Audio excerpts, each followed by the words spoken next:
Welcome to the show. We do have a few crazy topics to get into today. I'm Dahmmy Hilfigger. This is Dahmmyland. This is actually episode 5. So if you made it with me this far, shout out to you. Took a little bit of a break to get some equipment together, figure out a few things.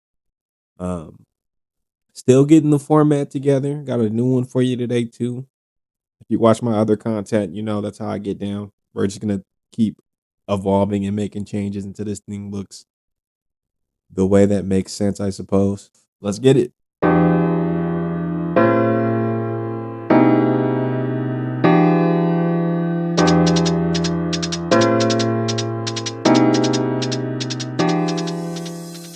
America starts and ends with white supremacy. There's something really, just satisfying about watching America implode as a black man who was, in fact, born in America. There's always, every year when we get around the 4th of July, there's always weird conversations around patriotism. You always hear two sides of the same coin where it's like, oh, well, if you're not happy here, you should just leave. And it's just like, oh, they've been oppressing me the entire time. And guess what? This is the world power.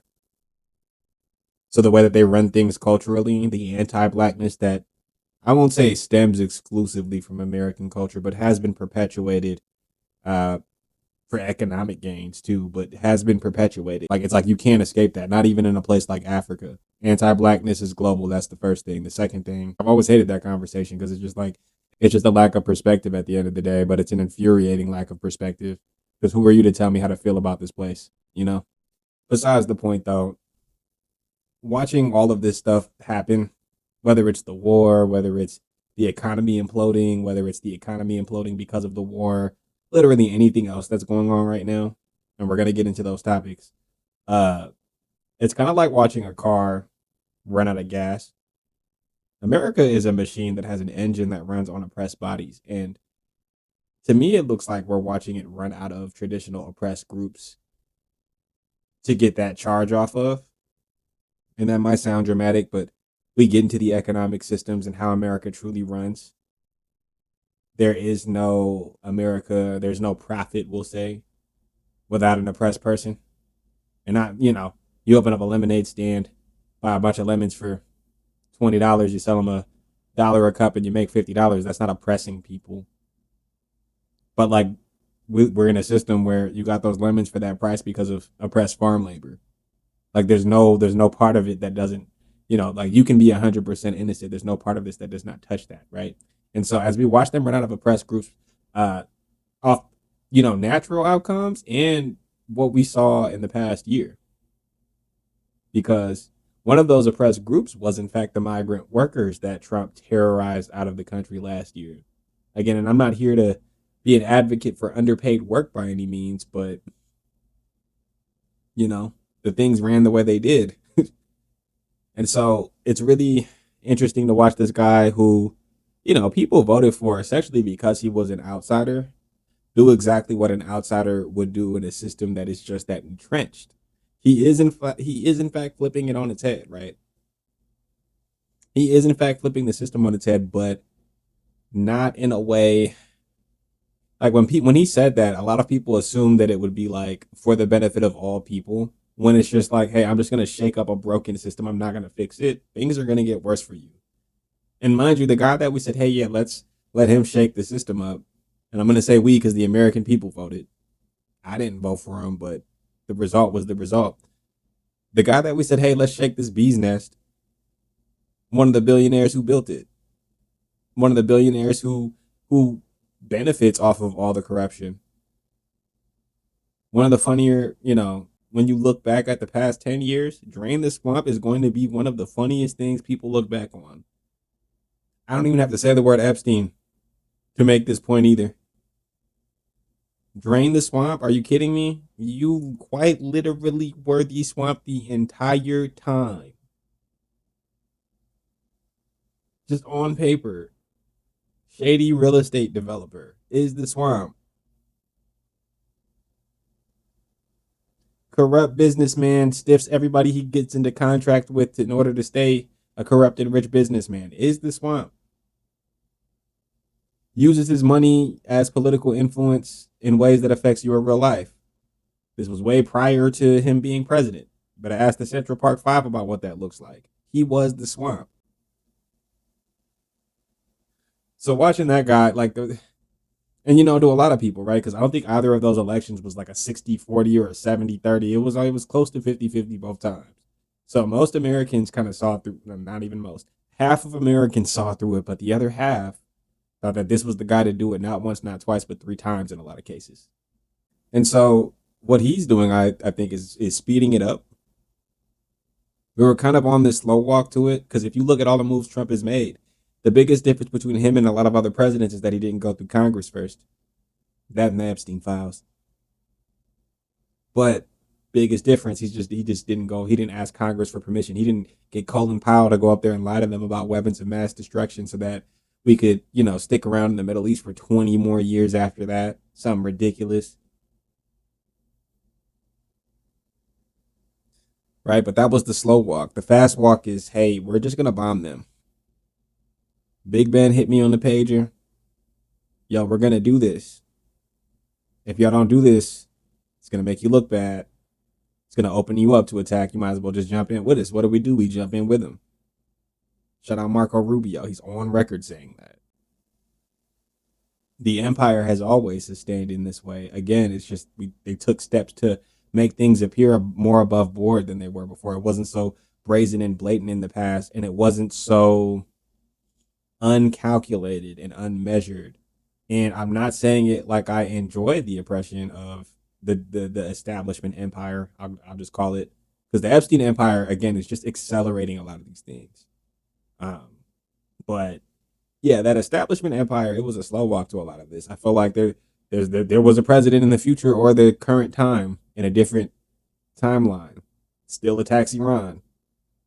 What we have to understand is that, you know, I think that Trump is the president that Israel has like the absolute most compromised, but it's not like there are not other compromised politicians. And so for them this time they got to go straight through the president.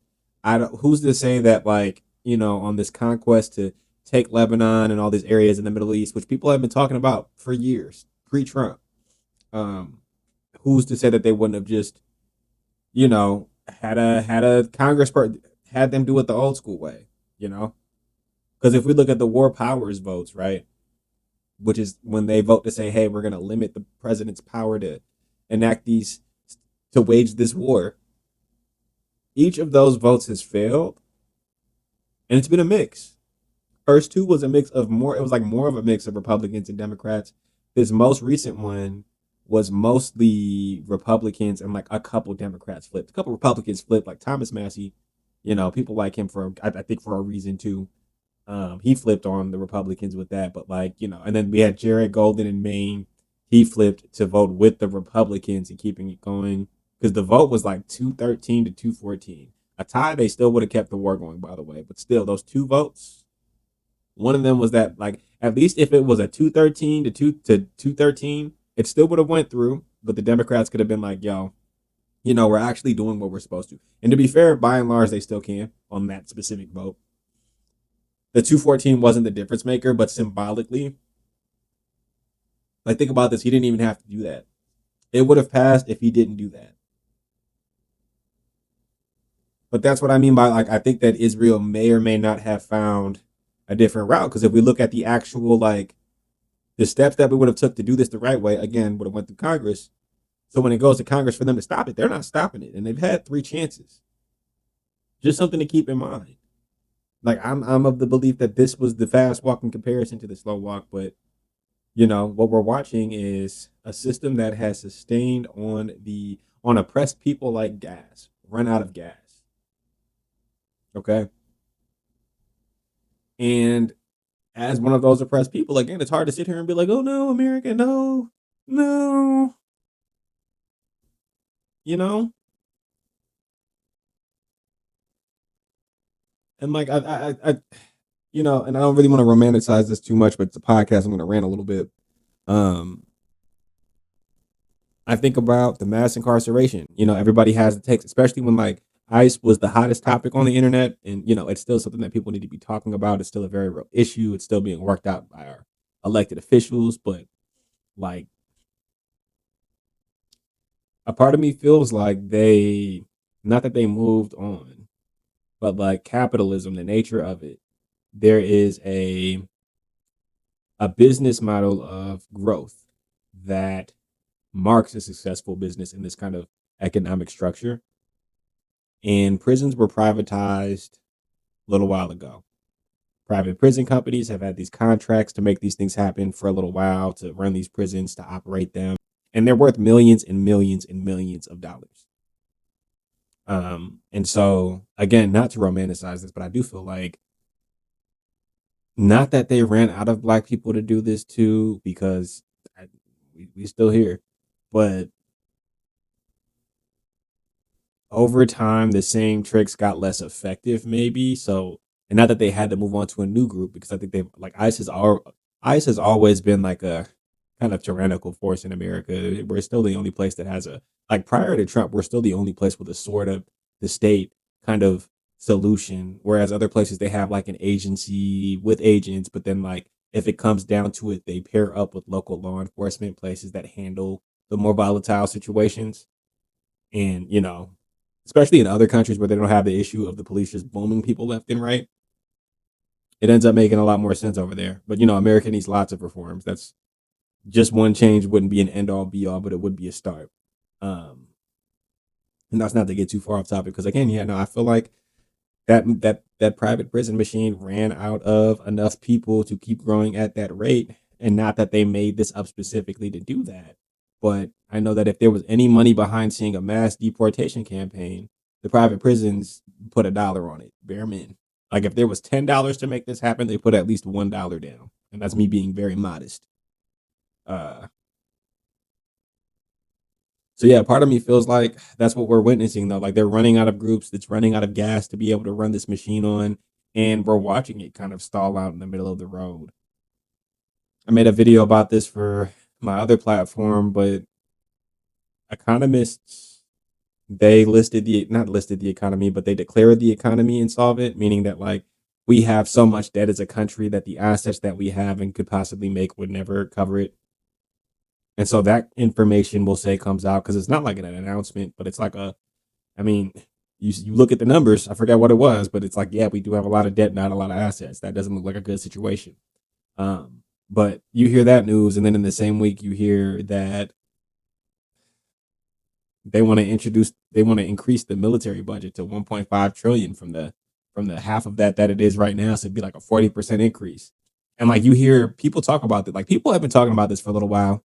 You see the national debt taker. It was a billboard back when I was a kid, but people talk about this all the time about how our national defense expenditure is more than any other country's. And, makes sense. We have the biggest military in the world. Doesn't mean it's the most effective, by the way. We're learning that in Iran. But we do, in fact, have the biggest military. People have spoken to the idea that the military spending alone, right? Like, let's not take into account the fact that that money could be going to places that would make the country better, that would make this a more sustainable place. They very well could have had a very balanced kind of capitalism that would have stuck around if they would have just given into some of that socialism. Didn't want to do that, right? And then it's sustained like that for years and years, and then it's like, oh, but let's also continue to spend more and more money on the military over all that time that we're spending less and less on developing the people that live in the country, that make up the country.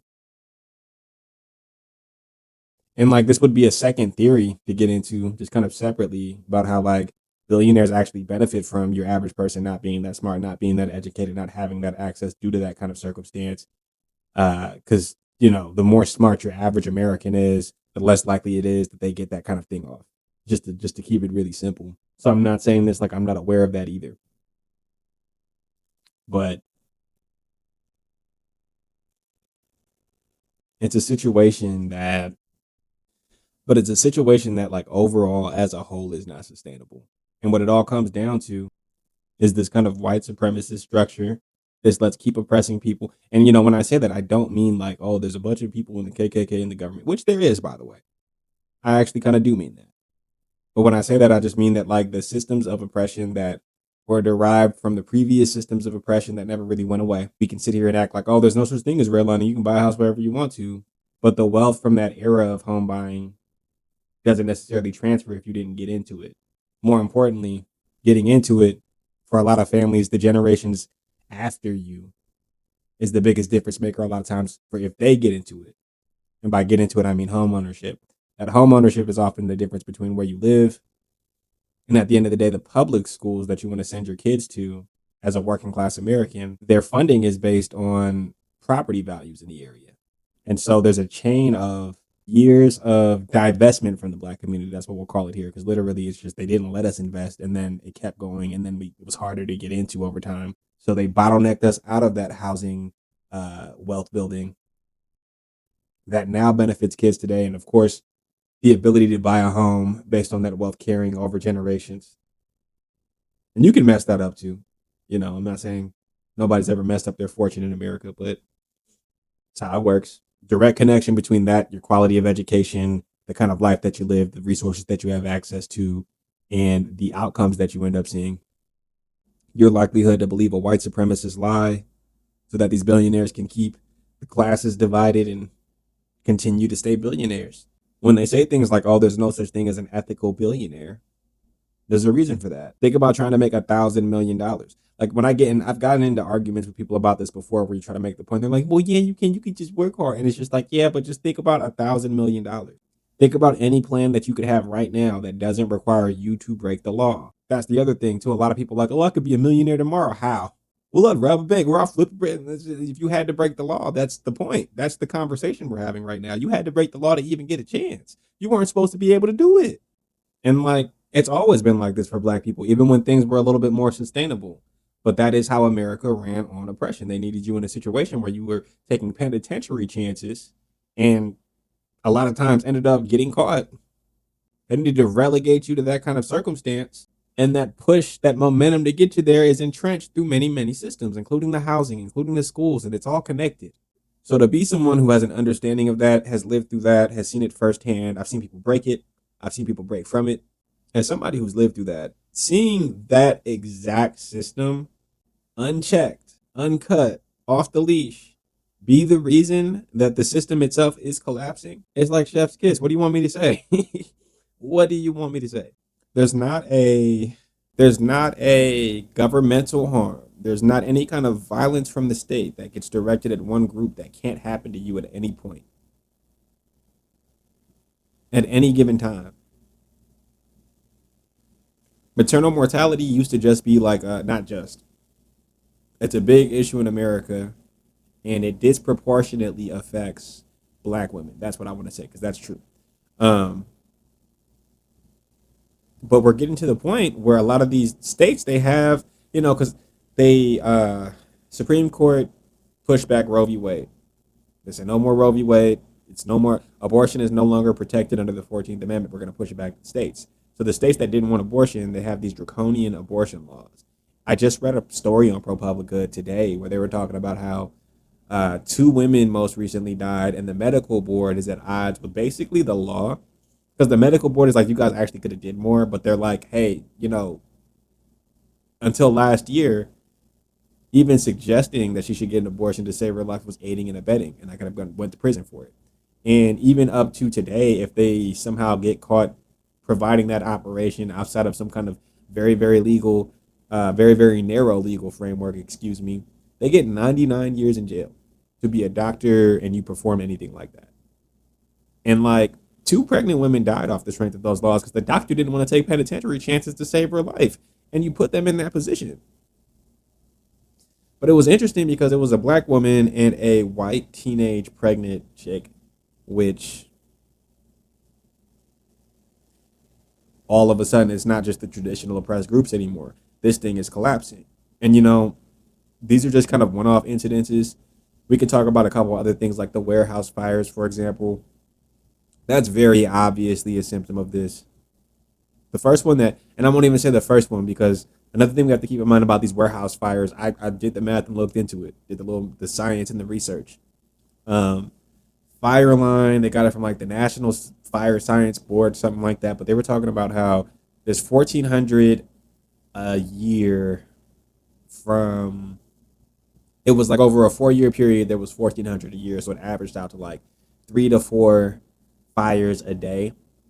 So again, the most recent ones, they're not that weird because of the number of them. 7 in 7 days. It's more now, by the way. But from the 7th to the 14th, there were 7 in 7 days. It's suspicious. What's really catching the attention, though, that first one on April 7th was the one where the guy's like, yeah, all y'all had to do was pay us. All y'all had to do was pay us enough to live, and we, you know what I mean? None of this would be happening right now. And he straight up did that, cost them trillions of dollars. And like another symptom of the collapse, they're sending the American people the absolute wrong message about a lot of these things because he's basically looking at the same penalty that Luigi is for catching a body. They for lighting a warehouse full of paper towels, toilet paper on fire. He's looking at the same kind of jersey number life sentence that somebody who just straight up killed the CEO would be looking at. If you ask me, the legal system sends the absolute wrong message when $1 million worth of property damage is worth somebody's life, or more so, because there are people that are going to do less than 99 years off catching a body. By the way,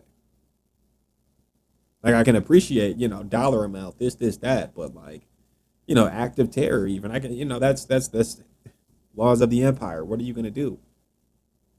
But worse than a murder sentence for $1 million, I don't care if it's $1 trillion of toilet paper. There's no way it was, by the way. But what are we saying? Over some property damage? They're sending the absolute wrong message. If the message was to be like, hey guys, don't get up and do this. Hey guys, like the message that sends is that unfortunately the empire is terrified. They're really scared in the world where they will give you for literally lighting some toilet paper on fire and like, you catch them. I'm not trying to minimize this either. Nobody should be running around committing arson just one time, just because. I don't. But flip side, for some paper towels, some toilet paper in the damn building, I'm seeing worse than these niggas that didn't call 2, 3 bodies that got out before that. Just saying, that's a little crazy. That's not the right message to send. Because if the stakes are the same, why would I not take the you know what I mean? Why would I not get the most bang for my buck on the risk if the stakes are the same? Just a question to ask. It's the wrong that's the wrong message to send, though. But in the world where that's what we have to do, they have to recognize that like this thing is collapsing.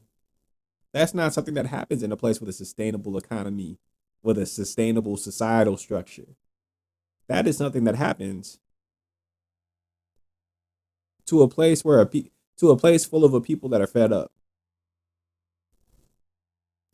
All of that back to back is insane. And keep in mind, like I feel like a lot of these things are symptoms of that. We're the only place with like I really could do an entire episode about how the side effects of all of this unchecked capitalism, it's truly what we're seeing in the world.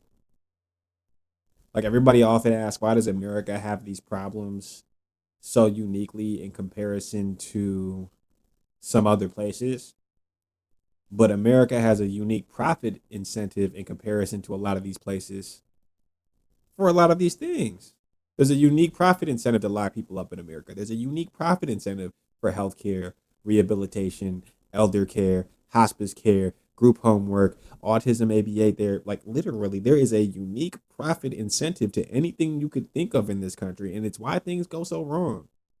Just if you ask me, I think the unique profit incentive to mental health in this country, to I could legitimately go on and on. There's a unique profit incentive to education, and it ties into the unique profit incentive to locking motherfuckers up sometimes. Like I could like, but I true, and I'm liking this one down. I'm trying to avoid doing that in my podcast episodes here, but I could really go on and on and on about he couldn't afford that medical care. His mom had to work all day, so she couldn't be at home to, do these things, teach you these things, or, you know, literally, I can go on and on and on about the things that the unique American profit incentive has bastardized to the extent that our way of life is it's just not the same. I was looking at the chart. People have been making videos about it, um, where they show how there's a gap between productivity and wages being paid. and it grows starting in 1973. I did a whole video about this. Off the top of my head, I don't remember the reasons that there was that gap there, but effectively, since 1973, the amount that workers have been paid in comparison to the amount that companies can produce under this system, the gap is very wide. The production rate has, you know, threefolded, 3 times increased. The rate that they pay the workers has not increased in close to 50 years. Am I doing my math right? Yeah, literally, we're 2 years off 50. Man. My bad. We're 3 years over 73. If I said 1973, we're 3 years over. Completely unsustainable. And like, that's just corporate interest, not exactly the white supremacist structure, but you have to understand that like the plantations are the original, quite literally the original corporate interest in America. Maybe not the original, but one of them. And we can talk about how when the housing industry imploded on itself in the early 2000s, America was there to bail it out as opposed to letting it collapse and building something new. That's kind of another example. America didn't want to let the slaveholders collapse. There was a part of America that did not want to let that happen. It's actually really interesting to think about this too, because think about the prospect of just getting rid of AI right now. For a lot of people, that would be the end of a lot of things. For a lot of people that like quite literally used it to replace their critical thinking, that would be the end of a lot of things, right? And I think that the economy would have to do some adjusting. I don't think we're at the point where we're so reliant that that would be the end all be all. But with slavery, America ran on slavery. It's why they fought an entire war to avoid the revolution that was the undoing of that system. Now, did they work really hard to bring it back in new and inventive ways? Absolutely. But the kind of revolution we're talking about is that revolution. Like when we talk about history in a real and tangible context, I know it might be a little uncomfortable, but it's interesting when I think about it because that is effectively the same kind of revolution. That civil war that we had about slavery, there's a reason we had to go to war about it. There's a reason that states literally chose sides, formed militias, and got to shooting each other about it. What you saw out of the Confederates, it's kind of what we see today. We have the establishment politicians. They're holding on to an old system that is dying, that is not efficient. Back in the day, we had the Confederates. They were holding on to a system that was widely being abolished globally, but America was still running on it. Same thing with the housing market. They were holding on to a system that was widely unsustainable. It collapsed and go to war. But everybody lived in a house. That's the other thing. We were past the redlining of the 60s. We were past a lot of the things that would prevent a lot of people from being able to own homes. And unfortunately, that old financial system, like a lot of people had their livelihoods hedged on it because it was what we knew as Americans. You get the mortgage, the house is like your piggy bank. You pay it down some, you got a little bit of equity. Go, put a new roof on or send the kids to college. I don't know. That was the American way, the longest time. 2008 comes around, they decide to save it. Makes sense, by the way. Not saying from my perspective, but from the perspective of like, let's keep the American empire going. Yeah, you kind of got to fix you got to save the housing industry. You got to save the one driver of wealth that America has relied on for generations and generations. But if they didn't, they would have had to reinvent a system. And 15, 16, 17 years later, still living in that system. It just makes me wonder if they would have made a different decision, what things would look like today. I'm not saying that the housing market is the linchpin to the American dream or way of life, but kind of, kind of. You look at who's got money now. It's just who bought a house before the pandemic. That's it. That's all. You didn't do that. Not saying you're broke, but you don't have as much money as if you bought a house before the pandemic. It is just what it is. And this is where the real stinger is for me, because how do we get here if not for white supremacy? And I can go back to the slow walk, fast walk conversation, metaphor, whatever you want to call it, right? Kamala Harris would have been the establishment politician slow walk. It's what it is. Would it have been better than this objectively? Objectively. But in this conversation of the slow walk versus the fast walk, how do we get to the fast walk, right? White supremacy. Propaganda entrenched in the same white supremacy that got us here, by the way. First, I have to unpack the idea that there are people in America that voted for a guy who was endorsed by the KKK 3 times. They got pictures of his parents in robes. This is a guy who, again, Central Park 5, found innocent years later, released, got a full page ad in one of them New York newspapers, was super effective in the media coverage of getting him locked up. And I want to say that was back when Clinton was running. And he did, he obviously did take office. But he is another example of those establishment Democrats kind of on that slow walk, because is he a Democratic president? Yes. What did he run on? He ran on being tough on crime and co-opted the Rodney King situation and the riots. And I believe he co-opted some of the Central Park Five conversations. I'm gonna put a fact check in here if I'm wrong.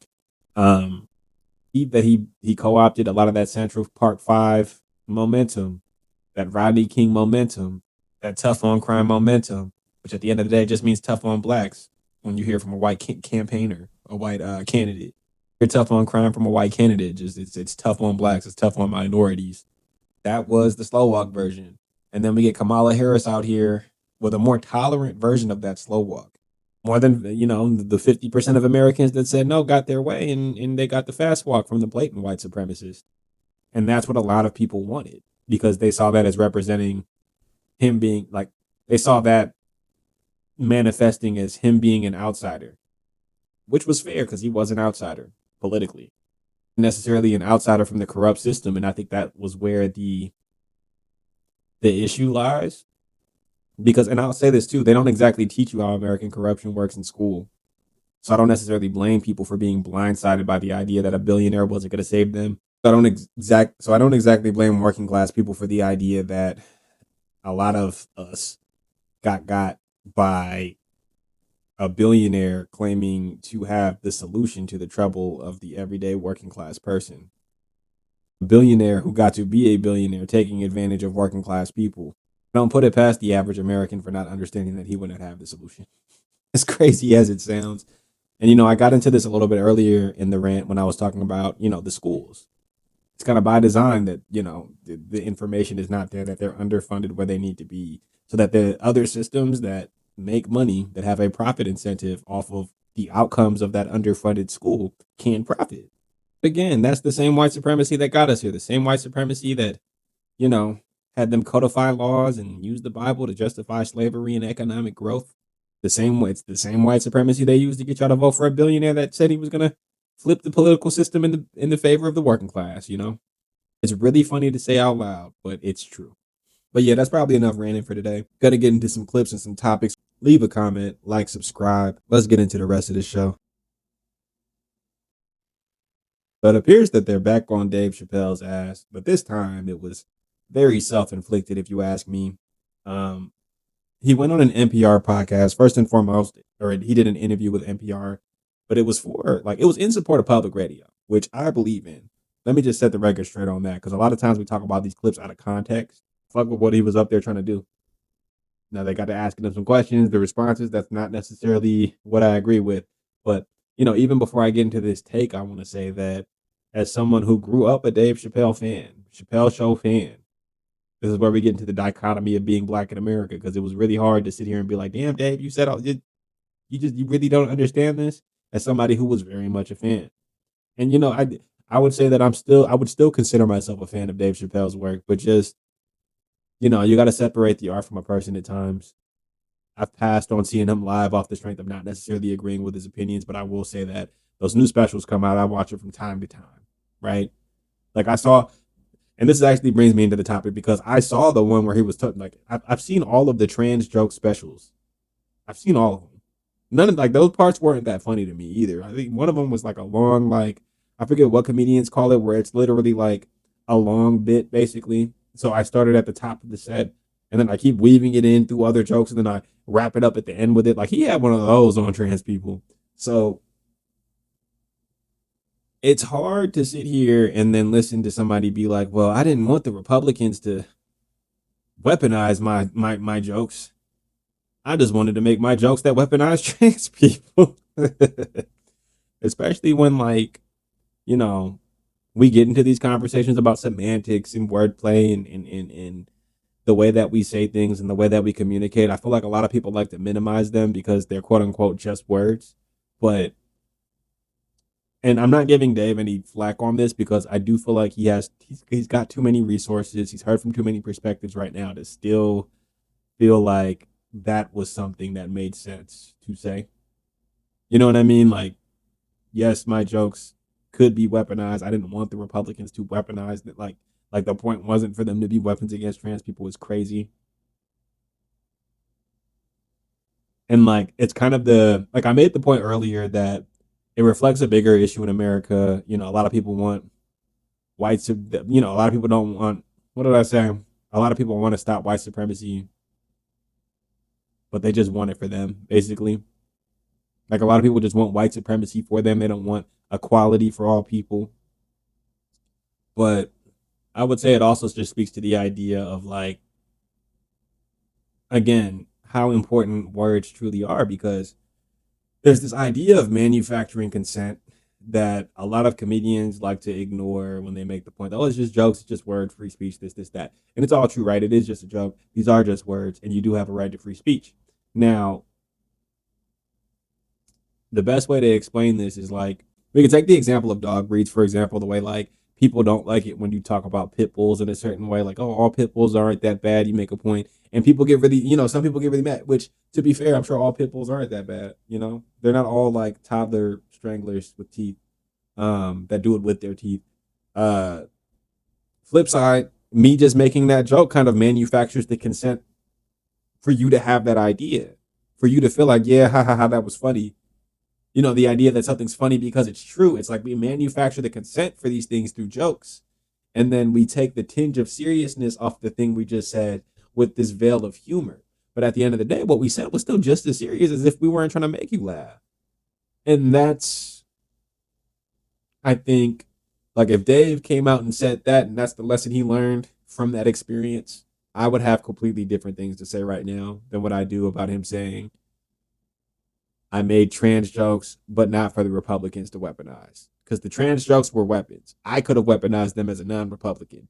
You know what I mean? Like that wasn't the lesson to take away from any of this. It's funny because I made that take, and literally, like that was the point. Anybody who was like naysaying this, more or less, just it at least appeared to me, just didn't understand that part of it.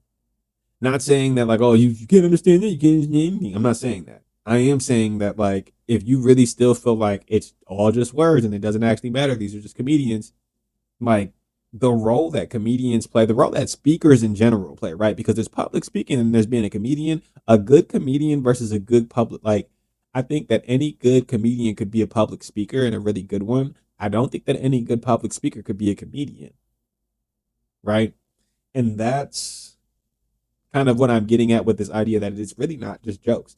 Yes, you should be able to like touch these things, and yes, you should be able to touch these topics and do it in a way that connects and gets your ideas across. But we also have to recognize when our ideas are harmful. Our ideas are in fact weapons, whether they make people laugh or not. You know what I'm saying? I can paint a meme on a nine; it can still kill your stupid ass. Like I don't know why this is always so hard for people to understand.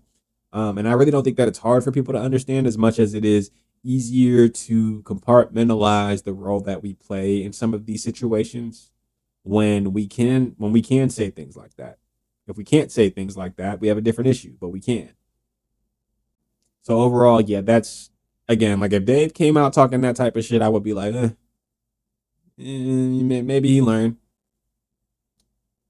The true core on paper issue is that though you may have regretted your statement seeing how they have been used, you don't actually seem too remorseful about making the statements. And that's kind of the idea.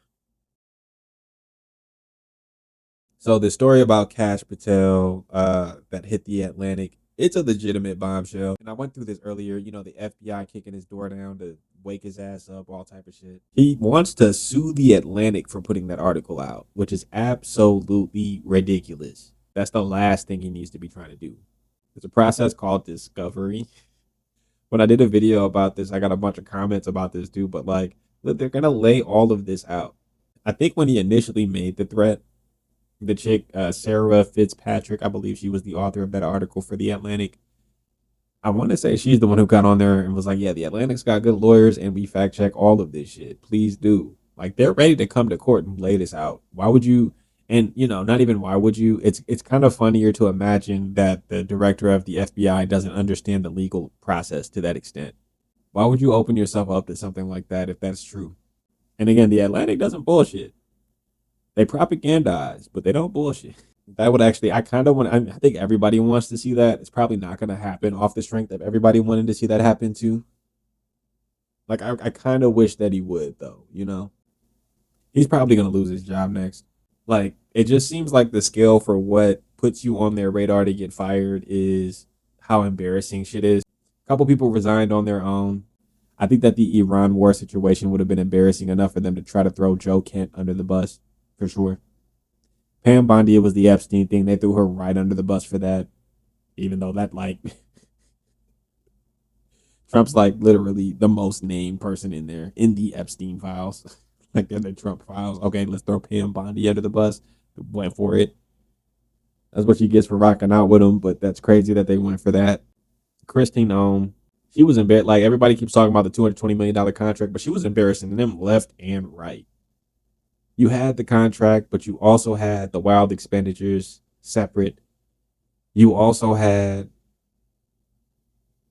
her running around that agency with her side piece. You also had, and you know what's weird? They tried to like people threw her statements about Renee Good and Jonathan Preddy into the mix, which fair, but I remember following that just the whole situation really closely.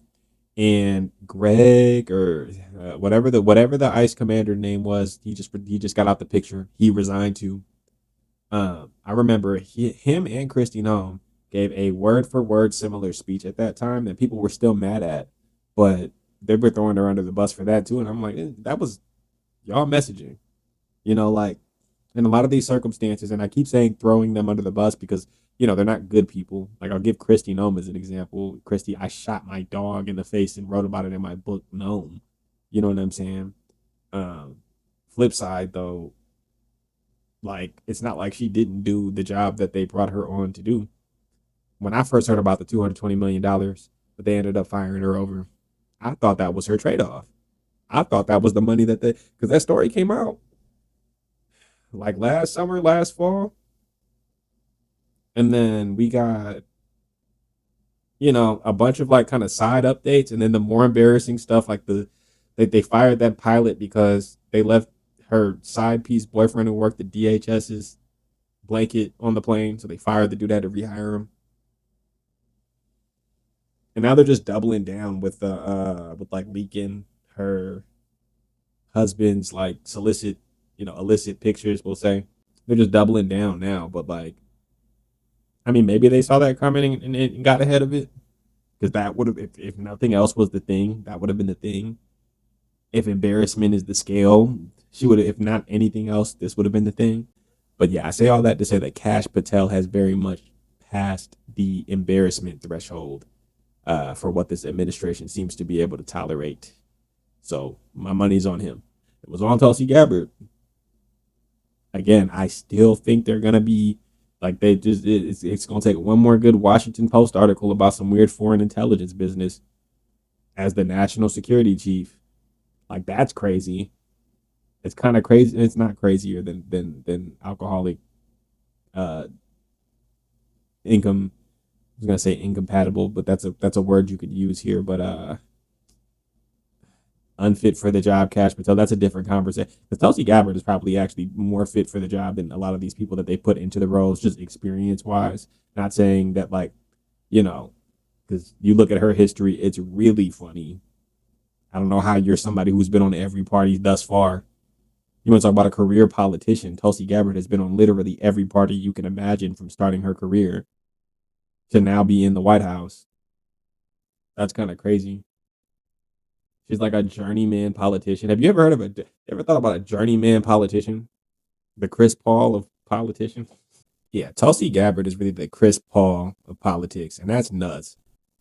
How have you been on every team whenever it made sense for you? And they let you do it is the crazy part.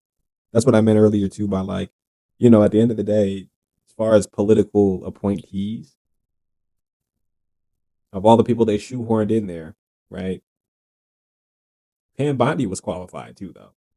As the Attorney General of Florida when Epstein was out there, if anybody was going to be able to cover that shit up, it was her. You know what I'm saying? She was doing it the whole time over there. So that made sense. But Tulsi Gabbard as well, quite literally has worked in some capacity politically on any side you can imagine, and is now our national security chief with foreign intelligence allegations. Isn't that something? She's like a star journeyman. Fucking Chris Paul of politics. Russell Westbrook of fucking politics. How you go from OKC to Houston to the Lakers to the goddamn Clippers to the motherfucking Jazz, and now you got a goddamn chip. But that's effectively what she did. I mean, there's a place for that in sports. This shit is like wrestling. Idiocracy is so realistic to this day. It's actually really annoying. She's the Chris Paul of this shit. I saw a video on Twitter that was pretty wild earlier. It was supposed to be Iranian state media basically breaking down the entire Charlie Kirk assassination plot. So the story is they get into Kash Patel's emails to, mind you, we heard this story already. We heard that the Iranian linked hackers got into Kash Patel's emails. They were like, yeah, it was kind of superficial. We saw some pictures from it. It made bigger news than the pictures would appear. But of course, there was always the potential that there was more, that they got to more. And they are claiming that in looking through Kash Patel's emails, they found that Charlie Kirk had an exploding pen mic on him. And it was supposed to explode his chest cavity and be more consistent in the way that I guess a bullet like that would have hit at that distance. But it malfunctioned, boomed, in the direction we all ended up seeing. But they also said that explains why the security came and grabbed everything so fast, and why, like all the weird things we saw kind of after that kind of explains it. And number one, thanks Iran. Honestly, people have been saying it. You know, I think even what was the guy's name, Joe Kent. He ended up resigning and has been speaking to that a bit lately. Just the idea that, like, yeah, he wouldn't look into that. He wouldn't look into his own assassination attempt, which is really weird if you think about Donald Trump. Like, what do you mean the guy who, after X amount of years, is going after political enemies, is literally going after the judges, the DAs who tried to prosecute them and is trying to prosecute them? What do you mean that level of vindictive person who likely only became the president again to enact revenge on a lot of these people? Like, if you really look at what he's done with a lot of fervor and a lot of energy, that's one of the main things. But what do you mean that guy's not looking into who shot him? That's not suspicious? It's not weird to you? It's weird to me. Hang on, let me grab a lighter. No, but seriously, that guy, that's who you want me to believe has absolutely no interest in looking into this. And if you think about it, shit, ow. And if you think about it though, like, we've seen how these things are supposed to go. In reality, we've seen what happens when Trump gets slighted. He doesn't exactly let these things go. I remember when he ran in 2016, and the way he was talking about Hillary was so goddamn crazy, just to find out they was all on that island together. And I'm not speaking to what Bill Clinton might have done on that island at all. For all we know, it was nothing. That deposition has passed. And if we find out more, I'm still an advocate of seeing the people that need to be prosecuted be prosecuted. But to think that just 10 years ago he was on that island with them, not even just them, because I think it was just Bill that was on the island. Hillary, on her deposition, was like, I ain't never did. That was just Bill. Although, you listen to how Melania was talking in her press release, that surprise press release she did, and they sound oddly similar. Not saying that that says anything, but it's interesting that the wives of two men involved in this have the exact same story. My husband knew him. We were at parties together. I didn't know him. That's what you hear. But besides the point, because it's what it is right now. It was just interesting to think that like these two guys, like you literally ran in the same circle with this guy. Why are you so mad at his wife? Presidential stage aside, definitely a weirder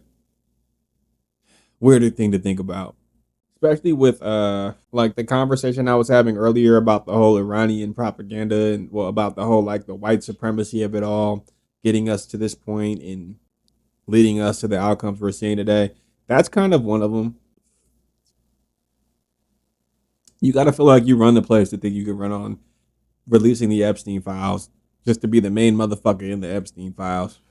Like we would just let that slide. And you know, it's the white supremacy of it all that maybe allowed it to at the end of the day. Why did he think he could get away with it? Because white men have been for years. You know, again, he's a political outsider, not an outsider to the financial game, but he's a political outsider. So maybe he didn't know the rules. Maybe he didn't want to play by him. But that is, in fact, the flip side. Shout out to Iran, though. You know, another example of this path that we've been on the whole time, right? Just running on it instead of jogging or walking. 5 years ago, you would have told me, hey, most presidents haven't attacked Iran because they're strong and this and that, or there's all of these strategic issues. I would have believed you. If you would have told me that a loss would have been so bad that it would be the end of the empire, I might not. Flip side, if you told me that there was a couple of conspiracies that were out in the open for a lot of higher powered people, just not to the average American citizen or the average global citizen, you were to tell me that and to say, hey, if we get into a war with a major superpower, won't even just say Iran, just if we get into a war with a major superpower, they're going to attack us back, but it's not just going to be guns. They have, it would be a more strategic win because it would have to be. I'd halfway believe you. A lot of reason why what's going on right now is so crazy is because it's so unprecedented. Again, not that corruption in America is unprecedented or that we've never had a corrupt leader, but the blatantness, the openness, the unabashedness, that's new. They at least played ball back in the day. And like by playing ball, I literally mean upholding the image that came with following these little bullshit ass checks and balances rules that weren't really designed to check or balance a goddamn thing. They did check perception and they balanced the idea that you had a say in the system. They checked your expectations and balance out what you believe is possible. That's what the fuck they're there for. Because I remember when Obama ran the first time. I had my middle school social studies teacher telling me what universal health care was because the shit was possible. Motherfuckers was excited. I very distinctly remember the more left leaning coverage that my mom used to watch, talking about how yeah he's trying to get that health care through, but they're gonna have to scale it back because the Republicans keep stopping him in Congress. And then it just got to the point where the only thing they would let him do was like bomb Yemen. Kind of a problem. They let fucking Trump legalize weed basically with that farm bill loophole. You took credit for that. That should have they could have at least let Obama get the farm bill loophole off if you ask me. They let him get gay marriage. Not tripping too hard on that, good for y'all. That needed to happen like weed needed to happen. The fact that it's still a loophole and not just like, hey, this is legal. You can just fucking smoke this is crazy. The fact that I've made lifestyle decisions off of can I go to a federal prison off of possessing this? Will I what is a local cop gonna harass me off the strength of possessing this? Nuts. But it is in fact the America that we live in. That's the other part. Shout out to y'all. I'm back kind of ranting and rambling here. That was the smoke break rant of the episode. Specific time where I light a J and tell you what I think about a thing. I hope you appreciated my thoughts on that. This war in Iran is really crazy. Because when it comes down to it, we're only in this because he refuses to say, I lost effectively. We're at a point of lack of a better word, uncheckable escalation off the strength of having a president who refuses to admit that we bit off more than we could chew with this. But by all stretches of the imagination at this point, that's exactly what's going on. First of all, we have this ceasefire fiasco. I'm recording this on Sunday. I had another episode in the tuck, but things change a little too fast around here. But yeah, no, the ceasefire thing's such a joke. We get all these announcements on Thursday and Friday. Israel Lebanon ceasefire. Oh, ceasefire between Iran and US and Israel. Strait of Hormuz is open. Very next day we get audio of an Indian ship trying to pass. Oh my gosh, the memes.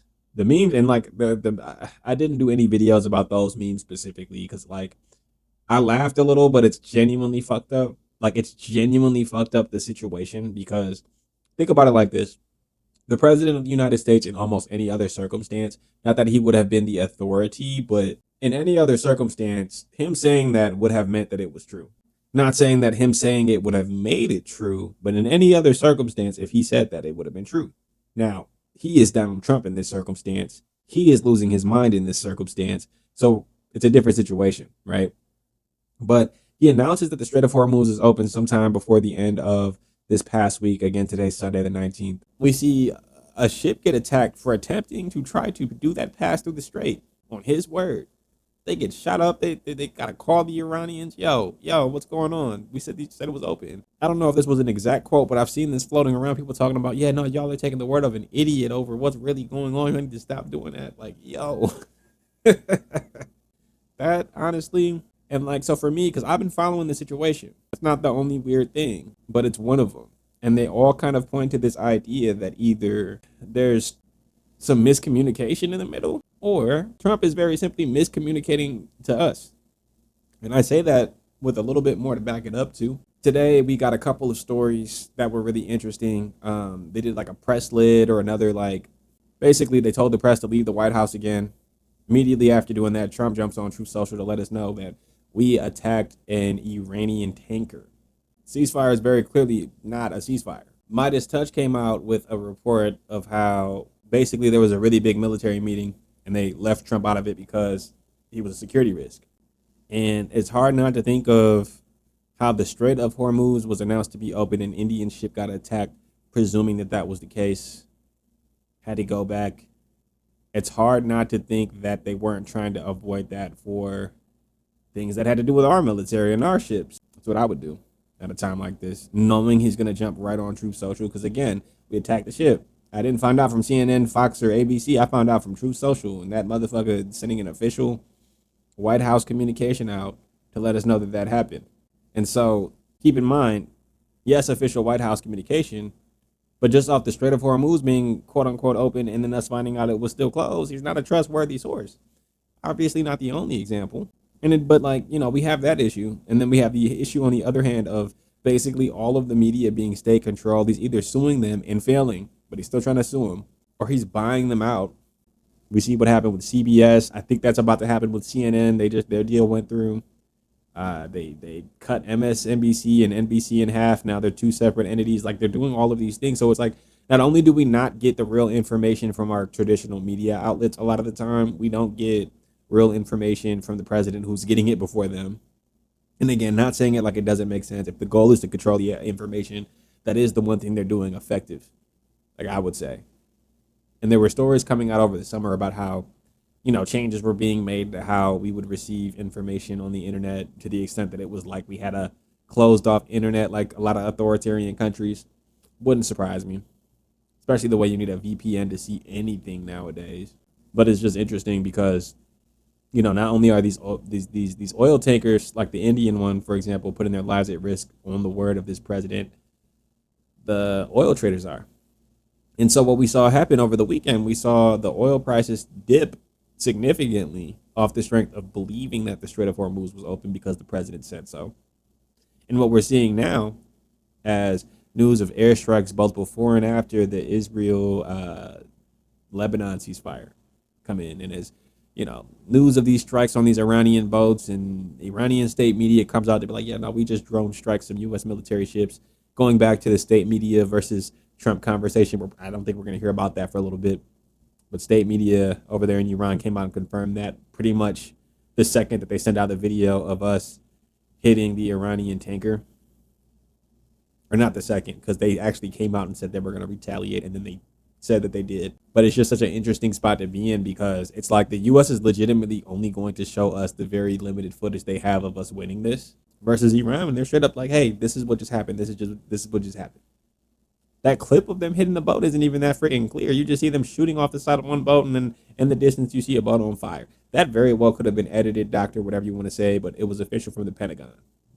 So, a lot of places I would assume reported on that. I know I did. But I also reported on that Iranian state media update, which, again, grain of salt from both governments. Still, though, another thing is like we can't be winning this war if we're trying to control the information to this extent. I feel like if we were really over there like whooping ass, not that I would want to see clips, but they would be clipping. Come on. What are we saying? They would be clipping the mess out of it if we were actually kicking ass over there. That's like the biggest indicator. Like, we could talk about the memes. The memes are funny. There's a meme of fucking Jeffrey Epstein as Venom on Trump's shoulder, and then he turns into him to call Benjamin Netanyahu funny. Oh my God. But yeah, we could talk about the memes. We could talk about the actual physical things that are happening. Biggest indicator to me is that as controlled as our media is, and as boastful as our president and just the typical American culture is to begin with, we don't have a lot of footage of any goddamn thing. That, and it's a war. Not saying it like I want footage of atrocities. Not saying it like I want the atrocities to happen. I'm just saying in the world where America was kicking ass in a war that we had no business in, that they want to convince us is the right thing to do the whole time, we would have a lot more clips. I'm just saying. Think about anything that they've done. We've gotten clips. Anything that they want to like brag, boast, we've gotten clips. We've gotten press. They literally did a full move, like a Michael Bay movie trailer when they were kicking doors in, and everybody was still, well, not everybody, but in the mass deportation campaign was still popular. They were kicking them doors in Chicago, making Call of Duty style trailers. We got lots of footage of that. They couldn't wait to show us Kristi Noem in a St. Paul apartment complex. They couldn't wait. Couldn't wait to have Kristi Noem holding a gun wrong, aiming it at this dude's head who's standing next to her. He had to back up to not get boomed because she's flashing him the whole time, muzzle flashing.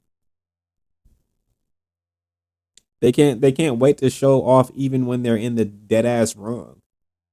They said they fired Kristi Noem over that $220 million ICE contract. There's no way they didn't know about that, though. In my personal opinion, there's no way they did not know about that. She sat there. She used the border emergency to skip the contract bidding so that she could funnel that $220 million contract to basically her best friend's husband. And her best friend just so happened to work at her under DHS. A month before Kristi Noem gets fired, Trisha McLaughlin steps down. That was the writing on the wall. Trisha McLaughlin already knew what was going down. And with that type of money, you tapped in, I would assume. These are the kind of people that run together. Trisha McLaughlin got the word, said, all right, boom, I'm out of here. Took her 220 and dipped. And, I'm in a situation like that, if that is true, if the allegations are true that Kristi Noem somehow funneled that to her friend, she didn't take home the whole 220. I'm sure Kristi might have got more of the 220. I need you to fall, but you'll take home 10. I need you to hold this down in your account, but you'll take home 10. Whatever, however y'all work it out. She took her money and ran. Kristi Noem left holding the bag. She should have resigned too, honestly. Pam Bondi should have resigned too. And that's another just weird side tangent I can kind of get into here. I guess I'm done with that last topic, but I'm surprised they didn't jump ship. Joe can't jump ship. Trisha McLaughlin jumped ship. If Kash Patel doesn't jump ship, I know something. That's just like, these are just the stooges. I mean, They're all that, but like, some of them have the wherewithal to get out of there. Some of them had the wherewithal to stick around while the getting was good and get the fuck out of there when shit hit the fan. Pam Bondi, Christy Nome, so far, we're not seeing that. And the getting is not good, by the way. Kash Patel, I wouldn't be surprised if we see something from him in the next like week. I thought it was gonna be Tulsi Gabbard because they've been on her ass about the whole national security situation, the whole foreign intelligence allegations situation.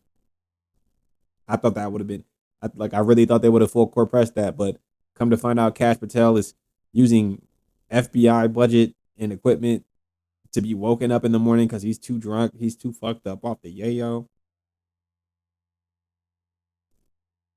Kash Patel makes a lot of like drunk uncle moves too. It kind of makes sense, like the custom Air Force Ones with Kash Patel. That's. I'm just saying. That's. Mm, you know, like like as a grown man, I don't know. Like, and I feel like sometimes you get a pass, like the doctor that doesn't fucking ever wear sneak. Like that's who those are for, by the way. I'm not saying Kash Patel's a cool guy who understands sneaker culture either, but you know what I mean? Like that doctor who never wears sneakers. You get Doctor Rickards on the back of his shoe. You know what I'm saying? A little embroidery. Put a stethoscope on the side. Like he doesn't give a fuck about fashion. I'm not saying Kash Patel gives a fuck about fashion either, but like I don't know. It's all I don't even know how to explain it. Something wrong with that guy.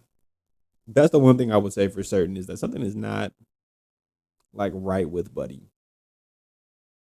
And look, something ain't right with me. I ain't saying it like that's what's wrong here, but god damn it, I've never like.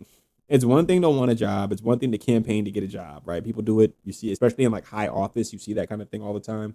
The type of dick riding Cash Patel did to get that job, I'm not over exaggerating, was ridiculous.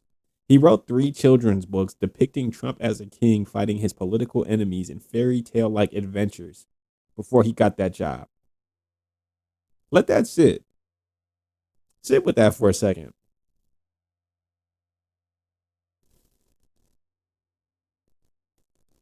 What else you think he did? Because as these Epstein files come out, thank you for tuning in to episode 5.